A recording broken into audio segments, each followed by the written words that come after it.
Nero is known as one of the cruelest and most depraved of ancient Rome's 70 or so emperors. He ascended the imperial throne at the age of 16 when his scheming mother Agrippina poisoned his adoptive father Claudius. He actually started well, listening to the advice of his tutor, philosopher Seneca, but he soon started down a darker path of forcing himself on anyone he wanted and eliminating those who dared to object, all the while pretending to be a sensitive, artistic soul who loved nothing more than poetry and playing his lyre. When he tired of his mother, he sent soldiers with swords, and he kicked to death his pregnant wife Poppaea when she complained about him coming home late. After the Great Fire of Rome, which destroyed half the city, he blamed the Christians to deflect rumours that he had started it to clear buildings for his new palace, sending thousands to their deaths. If even some of the stories about him are true, he deserves his reputation as one of history's greatest villains.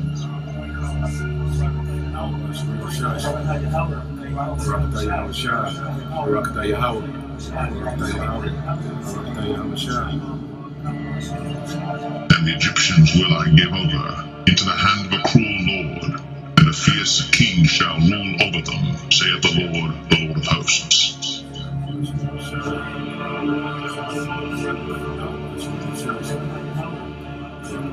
Please raise your right hand and repeat after me. I, Donald John Trump, do solemnly swear that I will faithfully execute the office of President of the United States and will, to the best of my ability, preserve, protect, and defend the Constitution of the United States. So help me God. Congratulations, Mr. President. And the Egyptians will I give over into the hand of a cruel lord, and a fierce king shall rule over them, saith the Lord of hosts. Therefore rejoice, ye heavens, and ye that dwell in them.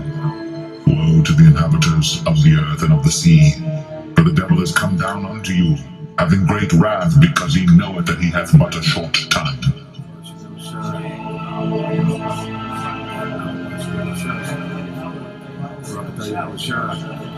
And he causeth all, both small and great, rich and poor, free and bond, to receive a mark in their right hand, or in their foreheads, and that no man might buy or sell, save he that had the mark, or the name of the beast, or the number of his name.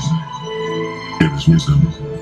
Let him that hath understanding count the number of the beast, for it is the number of a man, and his number is 666.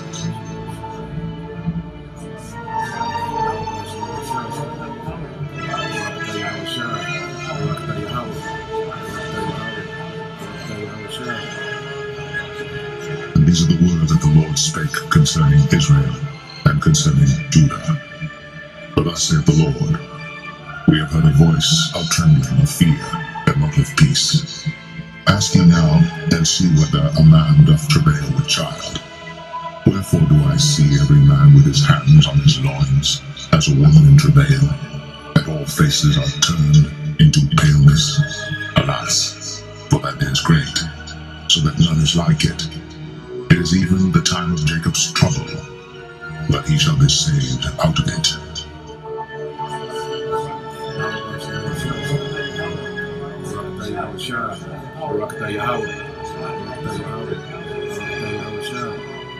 Therefore his arm brought salvation unto him, and his righteousness it sustained him.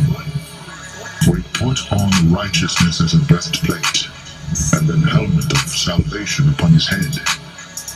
And he put on the garments of vengeance for clothing, and was clad with zeal as a cloak, according to their deeds. Accordingly he will repay fury to his adversaries, recompense to his enemies. To the islands he will repay recompense. So shall they fear the name of the Lord from the west, and his glory from the rising of the sun. When the enemy shall come in like a flood, the Spirit of the Lord shall lift up the standard against him.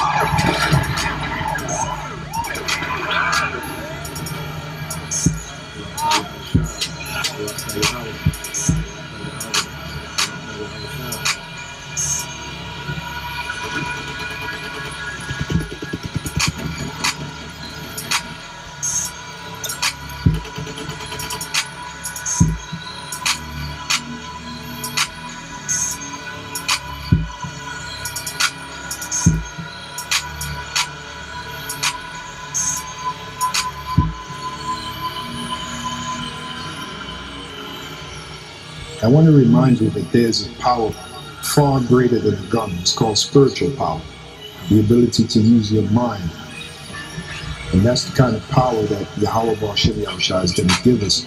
Those of us who really believe in this knowledge, this truth, and are faithful and sincere.